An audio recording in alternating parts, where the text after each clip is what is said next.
Hi, guys. Welcome to the Gig Economy Podcast episode. I forgot. Is it 140? 141, I think. Oh, it it's is. listed right up there. What an idiot. The 140 B-side. Huh? The B side with John from Dash Theory TV. Hope you guys are having a good day. Everything's safe. You're making that money out there. So, as you know, on the B side, we interview a gig worker or a gig creator.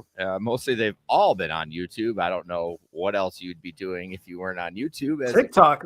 People are on TikTok. Oh, yeah. TikTok. You're right. TikTok's blowing up too. So, Isn't it just the same content you would repurpose on TikTok? But you got to make it 16 seconds. No, is it 60 seconds or 15 seconds? And well, you can do it longer on TikTok now. Oh, really? I think you can do up to 2 minutes. And then I think once you're approved, you can do up to 10 minutes. Oh, man. TikTok is fighting back now, huh? Yeah, it's becoming more long form for sure. So, yeah.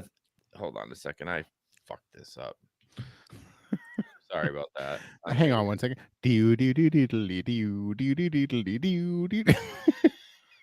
I'm the worst with this. Like on this B side, I'm just kind of more laid back, and not that everything's not important, but I'm just like, it's fine, it's meant to be a little bit more kickback. So hey, Janet, how are you doing? Yeah, for sure. So, anyways, like I said, as you know, we talk about our gig creator, and that's who we have here tonight, John from Dash Theory TV. So we're just going to talk a little bit about him. He's going to talk a lot about himself, and this is the platform to do that. It's not a news one, so you can go ahead and just tell us who you are, what's your story, where you're from, and then we'll jump into your primary gig, your market, and those kind of things. Okay, yeah, definitely. So John Dash, my channel Dash Theory TV on all the different channels, but I'm in Phoenix, Arizona, by way of Anchorage, Alaska. So came out here in 2003, been here ever since. I love it out here. There's no winter out here. So, I mean, I grew up in a place where it was pretty much winter 9 months out of the year. So that was my goal as an adult to get out of there, basically. So now I'm in Arizona where it's, like I said, you don't got to shovel sunshine. So so the first part of your life, you took all the winters and now you take all the summers. Pretty much. It'll balance out soon. So yeah, I'm out here. I mean, I got into the gig economy initially in I want to say 2019. Trying to buy 2018 as a matter of fact, saving up to buy a house, getting ready to buy my first house. So it helped me accomplish that, and so I've pretty much been involved with it ever since. It was a way just to make some extra money on my free time and save extra money up, so pay off bills, debt, whatever it may be. So that's one thing that I've always appreciated about it. And then in 2020, when COVID happened, got laid off and then went full time for the gig work for a long time.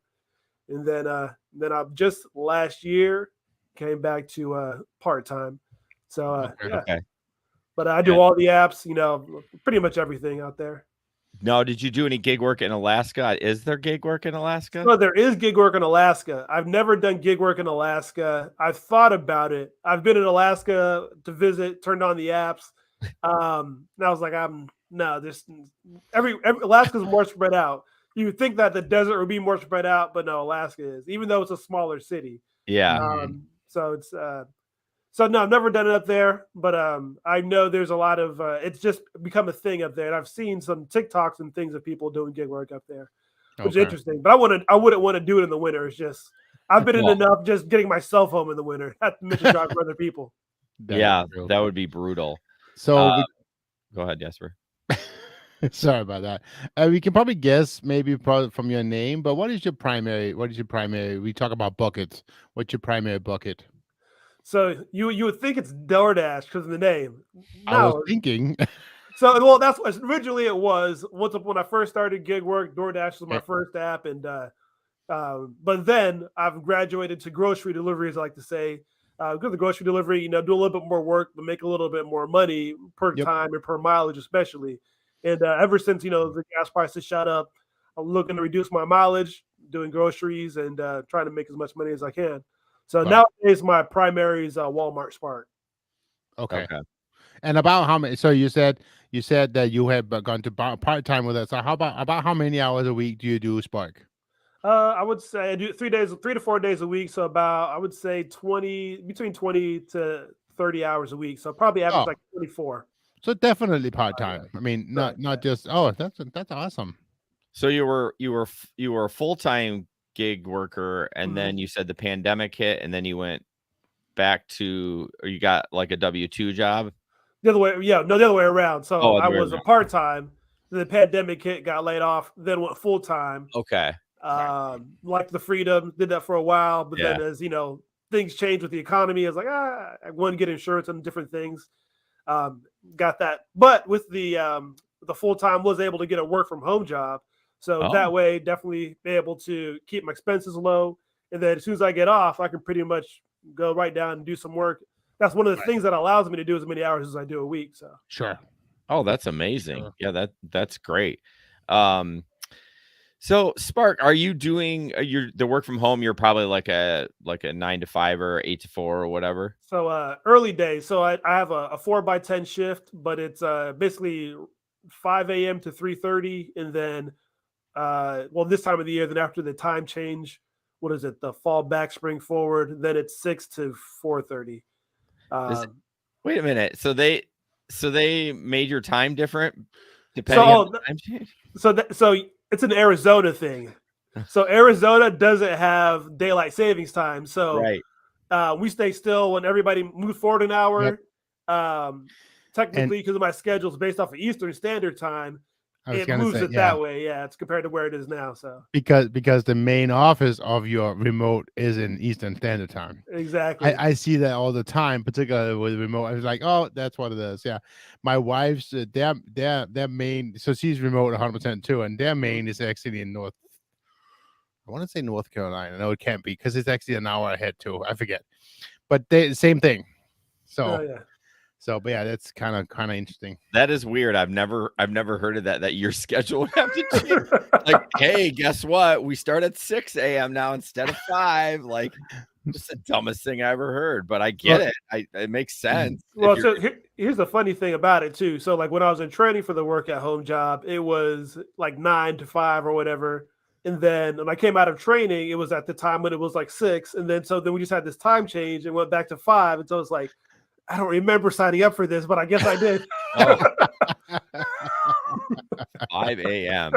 So I mean, but let's be honest though. Everybody should just stop this job, this nonsense. There's no reason for daylight savings time anymore. There's just no. It's just stop the nonsense. It's the stupidest thing I ever heard of in my life. I mean, I get it. Way back in the day, whatever. We have a When you lot go to farming and all that stuff, Yeah. it made more sense. So here's another thing that's even funnier. There's places in Arizona that don't have it.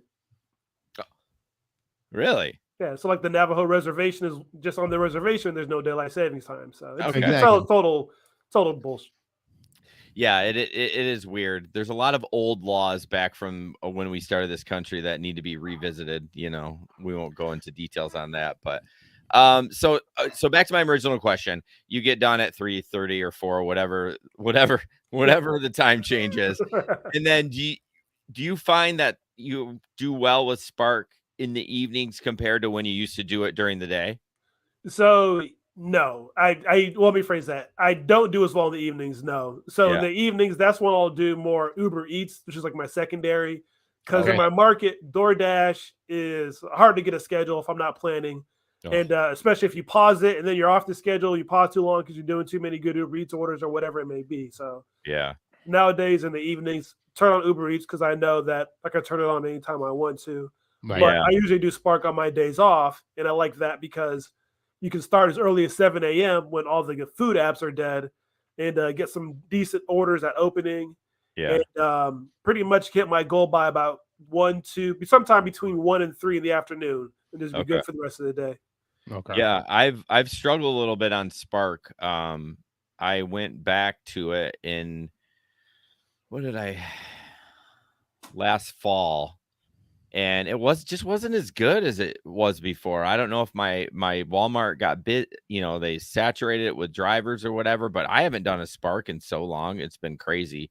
I hate sitting still, so me just sitting in the parking lot waiting for an order when like I know this is crazy. I've been doing more rideshare when like I literally can turn on Lyft and Uber and immediately get work. Like It's busy enough during the day. Now they're not great rides like Jesper gets, from 9 p.m. to 3 a.m. But I mean, I can stay busy on rideshare all day long. Now you're driving more and it doesn't pay as much, but sitting at Walmart and just waiting for them to drop and they may not even drop that day. I don't know. I just don't have the patience. See, I have to learn that Walmart is very market specific. Yeah. It's like, I'm lucky to be in a good market, but like a market like that, I would do the same thing. I would go to a different app. Well, it used to be Ballin. Like when it first came out for the first 2 years, like I would clean up. I basically didn't have to do any other gig. I just could do Spark and clean up. And now it's like, ooh, man, I don't know if I want to sit there and wait for this good one to drop, Yeah, I can see that. We actually just got a question from one of the audience. I'd like to put that up here. So, John, what is your biggest challenge with Spark in Arizona? So I would say when I first started Spark, I just only been on Spark for about, I'd say 8 months. Before that, it was shipped. So when I first started Spark, consistently got orders towards the beginning of this year, became a challenge to get orders. And lately it's come back around since like the last month or two, I would say since probably March, spring breakish. So getting orders at one time was a challenge. I would say nowadays, probably the next biggest challenge is so right now I'm trying to figure out, is it worth having a high acceptance rate or not?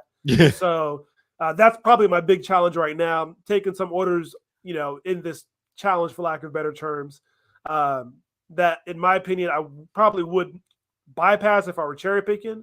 Yeah. None of them are, I would say, nearly horrible orders. Like you might see like I'll say $14 for like 7 miles would be like bad compared to like I typically prefer less than 5 miles and $20 or more. That's like my ideal Spark order. Yeah.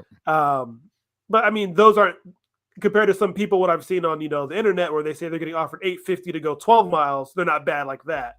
Right. Oh, we got some of those. Yeah. I'm not taking them. Are you doing any shop and delivers? No, so that's the other thing that's great is that that's where I say not as necessarily a challenge because I would say 90% shop and delivers offered in my market, and shop and delivers for me coming from Shipt and Corner Shop. Oh, that's my bread and butter. I'm in and out. If I get the other thing I get a lot of is smaller orders. So yes, I love shop and delivers. I mean, if I get a good curbside pickup, I have no problem doing them. That's even easier. Just shop and deliver is faster, and of course with curbside pickup, you may be waiting a while. Yeah, that's the problem. You don't control your own destiny. You're kind of waiting for that order to come out. But the shop and delivers, you're like, boom, boom, in and out. Like, oh, yeah, I could flip those all day. I love those. And I take the small ones, too, when I do get them, like less than 20 items. Like, I'm not dealing with – I see these people pushing, like, 3 carts around. I'm like – oh, no. They're like, oh, I'm making $60. I'm like, really? It's going to take you 3 hours to shop that thing, and then you got to pack it up and deliver it? Like, that is not worth $60. No, I screen every order. You got to have that cap in your mind. Like, I understand if it was like 3 carts and maybe a couple 100 plus or something. Oh, yeah. But in my mind, I'm always looking at how long is it going to take me to complete this order? If it's, a big order, is it going to be, I would say, it's going to take me 2 hours. Is this worth 2 hours of my time? Right. I got to ask one more question about Spark, and then we'll jump into a little bit about your creation on YouTube. What is your thought about all these, like, and I don't know about it, and you may have done a video on this, but like the airplane mode, like I see people, because, I'm in all the groups, just to get chatter. Like I'm mostly a lurker. I don't really comment much on any of them, but I just like to read and just get information. And they talked about the airplane mode. What was that? I know they've taken it away. I've figured that out from all the comments and people were pissed, but. So what the airplane mode is that for curbside pickup orders, there's they offer you the offer around like say 15 minutes after the hour, but you can't pick it up until 45 minutes after the hour. So what airplane mode is that if you put your phone in airplane mode, you're able to start the trip and go early to check in, and then ideally get the order in your trunk and then get it delivered and then get another one faster. The problem with it was manyfold, but the big ones were when you go into airplane mode to let them know that you're, I guess, on the way. If you're not in airplane mode, it lets them know so they get the order ready. When you are in airplane mode, it doesn't let them know, so you're still going to wait when you get there. Number 2, the order may not be ready at all. They may still be shopping it, so you're still going to wait once again.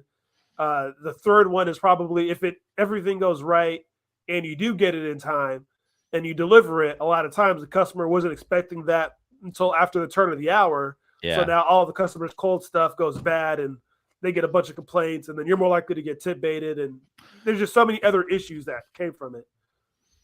Yeah, I often wonder if they would turn it on, and then when they would get there, I wait 10 minutes and call on those deliveries. I call the store. I wonder if they would just call when they got there and say, "Hey, is it ready?" or whatever. I'm sure they probably did. I would think, because after the first time you didn't, check in or you didn't get your order quickly, you're going to call. And that turns a whole other thing because like the people, the workers, they don't like that when they do airplane mode. So then they just make you wait at that point. Yeah, they'll figure it out. Like they see stats and when you show up and all that, like they'll figure out that you're screwing them somehow. Yeah, Walmart's known for getting all the stats. Yeah, they know what you're doing. Eventually, they're going to be like, "Yeah, I know what you're doing, and I'm not going to bring it out on time anymore." So, fuck you. Yeah. Eventually, they can ban you too. I found that out. I was lurking on the online grocery pickup workers subreddit, asking them questions, and they're like, "Yeah, they hate when people do this, and I like when people do this." And I'm like, "Okay, interesting." I always feel like someone's always got to exploit something. Like we can't have nothing nice around here. Like it's like we're always looking for an edge, but that's kind of like my thing. I always try to find an edge. So yeah, I mean, I'm fine if there's Gary's apps or whatever. Like if it's not breaking terms of service and everything, like there's no problem with that. Like you're just there's a lot of gray area. There's a lot of gray area. There's a lot of gray area for sure. See, this is why I don't do delivery. It's just too hard. I just want to drive people around. Jesper is so against delivery that he had a big bonus to hit this past weekend, and he was on Sunday, and he had like 13 rides, and he would not turn deliveries on because it counted. Really? That deliveries counted for that. Like if you did a small like Uber Eats order, it counted for one of your trips. He wouldn't do it. He would rather suffer through slow passengers on Sunday than do you could get like 2 or 3 McDonald's orders done an hour. That could Sunday be morning 3 hours right there. I was still having 3 an hour. Yeah, you were not. You were doing those long ass trips from downtown. There was that one in the middle that was a pain in the ass. Whatever. Don't act cheapish now. You were bitching about it all day Sunday. Of course I was, but it took me 6 hours to do 13 rides. So I guess average 2 an hour, I guess. That's not great. So, John, getting back into see, I'm just gonna kick away from that. I don't want to talk about me. Moving on. So, talking a little bit about your gig side, what are you telling us? Tell us about your YouTube channel. Tell us about what do you do there, and what's the purpose of the content you're creating. So, my channel, trying to give people an edge, trying to figure out these algorithms, or even just the tips and tricks. Trying to, figure out best practices, share that with people. Ultimately, just trying to figure things out and then document it, have as much proof as I can, and then, spread it out. I'm also a bit of a numbers guy. So whenever possible, I try to get some numbers in there, try to, see what's a better way to do things or not. Also, looking at the different apps, because I think there's a lot of the main apps, DoorDash, everybody does DoorDash. So some of the lesser known apps like Spark, not a ton of Spark content out there. There's more and more consistent Spark creators now. I've noticed since I've been doing it, but there's maybe I'd say 5 to 10 really. And then, Uber Eats, I feel like there's a lot of good Uber Eats content, but I feel like a lot of the newer apps and then the apps in general are always evolving, even, DoorDash, even all of them. So it's just, as I learn things, spread that knowledge and ideally focus on the stuff that can give people a slight edge or be a tiebreaker. Nice. For sure. About how many times a week do you try to post? So I've been trying to post more and more often. So now I'm probably trying to get to one a week right now at least. This week I should be on maybe 2. So I'd say 1 to twice a week as far as long form content, but try to put out shorts at least 3 to 4 a week, if not more. Well, here's one, so you're welcome. So tell us a little bit about the process of I'm interested in that because you're unique, different from us because like we live stream everything. Like we don't have we've had some original stuff, but like we don't produce or edit or the video. Like it is what it is. That's what goes up there. So I often wonder, you're like, when people hear you say you only do one a week, they're probably like, one a week, like, what are you doing? But like, what is like the time frame, the process of like how long it takes to gather all that, the camera footage and Yeah. editing and like, tell us a So little bit about that. sure. So the one a week, that's got to keep in mind I have the full-time work from home, then actually got to drive and capture, and Yeah. then actually uploading and editing. So like my idea, I always try to do when it comes to ride-alongs, um, have a purpose for it. So like right now, all my ride-alongs are pretty much about acceptance rate. Mm. Also looking at the things that are like my situation specific. Like I said, I get 90% shop and deliver orders. So I have like as I see different changes in the app when I'm doing shop and deliver, or I notice new updates, I start to collect those things, and then all of a sudden I got 5 new things about shop and deliver, or 5 little tricks, like things I didn't know when I started, because I'm still learning new stuff every day. Like I just barely learned how to actually enter the barcode for fruit. I was entering it, looking at the actual barcode, and realizing it was a 4-digit number. And then so Okay. I'm like, okay, I gotta add that to a video. But little things like that add up over time, as far as for like the tips and tricks type things.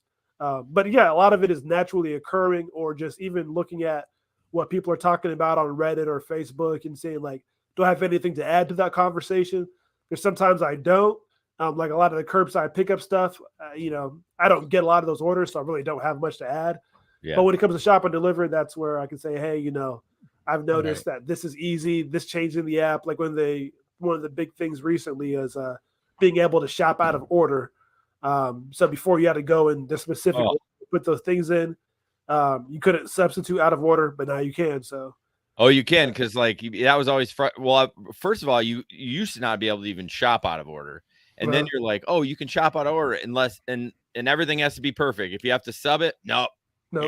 Like, why even put that in the app? What a stupid coding thing. Like, okay, like we're trying to make this efficient. I get the cold and the stuff that needs to be cold. I understand that's got to be at the end. I have no problem with that. But like making me walk all over the freaking store, and I'm like, when I did it, I didn't even gamble on something on the other end. I just shopped it in order, because what if I go all the way over there and I got to sub it, then I got to walk all the way back to grocery like an asshole and then go all the way back over and sub it. See, what I would do back in those days is like, okay, I'd be like, okay, well, figure out, does it have a sub on? Because the other thing is like, you go back to try to sub it and you realize, oh, they don't even have subs on here. Yeah. I did that for no reason. Yeah. But I always use, I just take it, put it in the cart. I'm like, this is what the sub's going to be, one way or the other. And then I'd take it away. Then, when I get to the end, then I'd like do the subs in the little top tray and then scan it, and move along. Yeah, I would do that. I started getting smarter with that, just grabbing it anyways. This is going to be the sub. Pretty much. Are you smart at that, Jason? I'm a slow learner. Do you want to hear a fun story about the fruit numbers? So it's actually an international concept that's been around forever. I used to work, like 30 years ago, I worked retail in Denmark, and it's the same numbers, John. Really? Like, yeah. Wow. The number for banana, I look at it, it's like, oh, that's what I used to type in every day when I saw bananas. It's the same number. Yes. These are international banana conglomerate. Oh my goodness. It's all the fruits. I mean, so they on the little label on the fruit, there's a little 4-digit number on the label on the fruit, and that's just, it's been the same number. That's bizarre. You know what that actually makes me realize? That's like a resume point now. I know how to code fruit. Heck yeah. There you go. He's a new fruit guy at Walmart. When I saw it the first time I bought. Yeah. So going back to the video, which I'm really jealous of how you're able to create that way. I have all those thoughts in my head, like wanting to do that, like, but I just I can't put it all together. So I'm always like, I can talk for 4 hours on a podcast. Like I have no problem doing that. Like, but like creating that video. So I wanted to know, like, how many hours do you think you have in from like grabbing the content from Walmart and thinking about it and editing? Like, I'm assuming you, what do you edit it? I'm just curious. I use iMovie. I have I'm everything I use is pretty much it's pretty much old stuff. Like I have my cell phone. I use my cell phone to record, and my current one is like an S20, and then the other one I use is like the S8, which is like my phone before the S20. I got my laptop is just a 2013 or 14 MacBook Pro. Still ticking. That thing is solid. has a little bit of battery life issues sometimes, so it keeps it plugged in. But outside of that, it's a strong computer. Okay. But as far as editing, iMovie, and then I probably like a process for like these videos now. I know I'm going to be talking about acceptance rate, so I bring it out there. Click every order or screenshot every order. Kind of identify like what are my goals. Like for initially, it was okay. What are my problems with having a low acceptance rate? At least at that point, where not getting enough orders. Wondering if I could get better paying orders. What if I can get lower distance orders? Wasn't seeing a lot of tips on orders. So that as I'm raising my acceptance rate, am I noticing a change? So putting all those orders in a spreadsheet, doing a little bit of formula and seeing, okay, are what's the 50s compared to the 60s compared to the 70s? No, right. Then, kind of look at the data, trying to make some conclusions, and then see if those conclusions stay constant as I continue to, go through those acceptance rate. So that's kind of for the ride along series. That's kind of the thought process. So like for a video, like where I'll say going to 50% acceptance rate, go out, say on a Tuesday morning, I know like 5 orders ideally should get me from 50 to 60% if I'm taking them all, because Spark goes by 2%. Mhm. And, record my thoughts throughout the day, things that I notice. Then, take pictures of the actual, the cart, little things too that, people want to see, what does the order look like in my cart and all those things. But yeah, besides that, I mean, a lot of times I'm sitting waiting for an order, kind of writing thoughts in my, my Google Docs. I'm like, oh, I noticed this today. And then kind of dispersing it back, doing later on the day. That's cool. I have to bring something up. This is, I think I've never heard this. Jesper knows what I'm going to bring up. So you have a Mac, but you use Android phones, which is it's so funny. Like, I love how you said, because Jesper and I go back and forth about the Macs. Like, I have an Apple phone, but like the Macs are so expensive. Like, I can buy like 19. That's why I have an old Mac. But it's my point is it still works. It's a little battery issue, but it's like built like a tank. But like, that's why I love them. Yeah. I never heard anyone that had a Mac and then Android phones. It's always like. So here's my theory. It's like, as far as the computer, I love Mac because I feel like they're, like you said, they have good value. You're gonna spend money on them. Yeah. But if it lasts you spread it over, 10 years versus when I had a Dell, it's 5 years. And then another 5 years, I was getting a new computer. I was like, okay, it'll last me 10, 15. And then the Android phones, I love the open source. I love being able to download, being able to just be able to do what I want. I don't like the whole locked to the iTunes, Apple Store, iPhone environment at all. That's fair. I'm surprised you go Samsung and not Pixel, though. I was gonna say. That's probably my next one. I haven't upgraded in a while, but like, I was like I said, I've started Samsung when I went from, I don't know, Motorola. Yeah. So I'm stuck with Samsung forever at this point. When I went from Samsung to Pixel, I saw a huge speed increase because there's no bloatware on it. Oh, and see, it's so nice because So it's clean. just this is what it's supposed to work, right? There's nothing on it that's not supposed to be on there, right? And it's just I've seen some Pixel pictures, and I love the camera on Pixel. That's the other thing that I love about that, man. Yeah, I have a Pixel 4 that I use just for gig work, and it works just fine. Like, I don't use it anything else, and I'm like, yeah, it's I love it. So I might have to look at a used Pixel just for my recording phone, just because of that. Yeah, for sure. They're pretty good. Hey, since we're kind of getting a little bit up there in time, why don't you quickly share with us your best story out there from since 2019? What is that one story that just stands out? Let me think, man. What is probably my best story?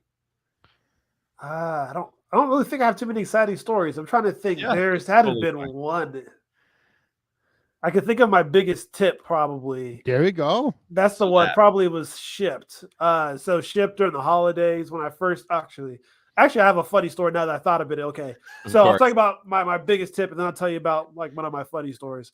So Shipt during the holidays, got a $50 tip on like a 10-item order. Nice. I want to say it was like in December, and it was like when I first started Shipt. So I think I started Shipt in November of probably 21, and and so it was like it made me love Shipt from the get-go. And then from that, on top of that, there was a bunch of bonuses that would always overlap, and so for Shipt was my favorite app for a good little bit.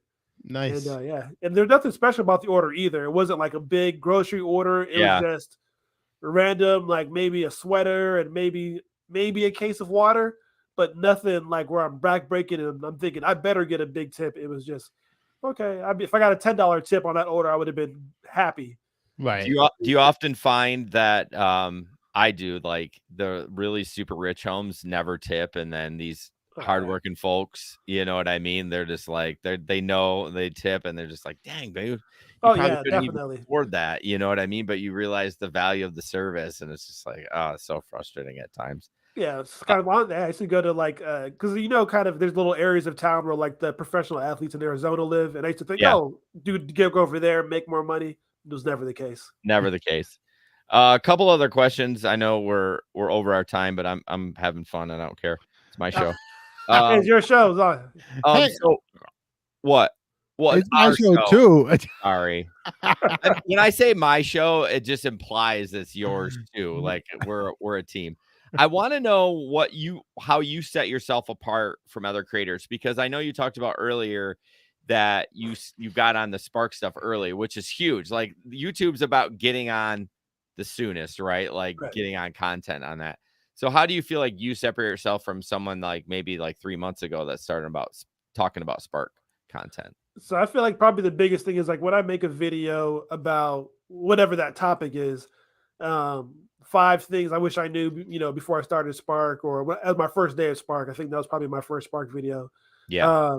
I'd been doing Spark for probably 2 or 3 months before I made that and made it really focus on that and focus on the tips versus I think I've seen videos where people like to intertwine ride-alongs with the tips. And if it's tips, it's going to be all tips. If it's a ride-along, there's going to be a purpose to it, but it's going to be more like a research. So kind of I guess I feel like I do more research and more kind of, I feel like I'm more analytical. Yeah. In many ways, I know, even when it comes to some of the auxiliary apps or companion apps like Driver's Utility Helper and Maximo, I feel like I was relatively deep into those earlier on when there wasn't a lot of content as much about, how to really dig into those apps. So. Yeah. Very cool. Very cool. Yeah, I think that's it. I appreciate you coming on. I like to keep these short because I don't, I could talk to you forever, of course. Like, right. Oh, yeah. You guys are easy to talk to. Hey, if you do this, yeah, hours. shit, yeah, we could talk for hours. Like, but I want to try to keep this short, but it doesn't mean in the future you can't come on a regular show where we do news. And, I've been on. Oh, yeah, I'd love to be back on it. Yeah. For everything. And so why don't you tell everyone that is listening and or watching how they can find you, of course, on YouTube, but Dash Theory TV. I'm on YouTube, TikTok, Instagram, Twitter. Is there another one out there? I think there's some other ones, but those are the ones that I care. I was like Snapchat. I don't think I'm on Snapchat. Right. Dude, we're on all that social shit, and it's like our Instagram's lame. I wasn't even thinking about because you can do Instagram lives, but you have to do it from the phone. I'm like trying to think about some way to rig up something in the studio so we could do Instagram lives. It's like too much. Can you do a tablet or it has to be actual phone? No, I think you could do a tablet. I think tablet might be the way. Yeah, I think it's doable. Although I don't really care I won't look at the comments. I mean, I care about them, but I can't see them anyways. And I wish they would I don't know what Jesper knows coding, but there's something that they have to release from Instagram that we can even do it on StreamYard. You know what I mean? Right. I would totally do it. It'd be worth it. But it's like so many of those social channels. It's so hard to keep up with all that stuff. Where do you think you are the most socially? Let's answer that.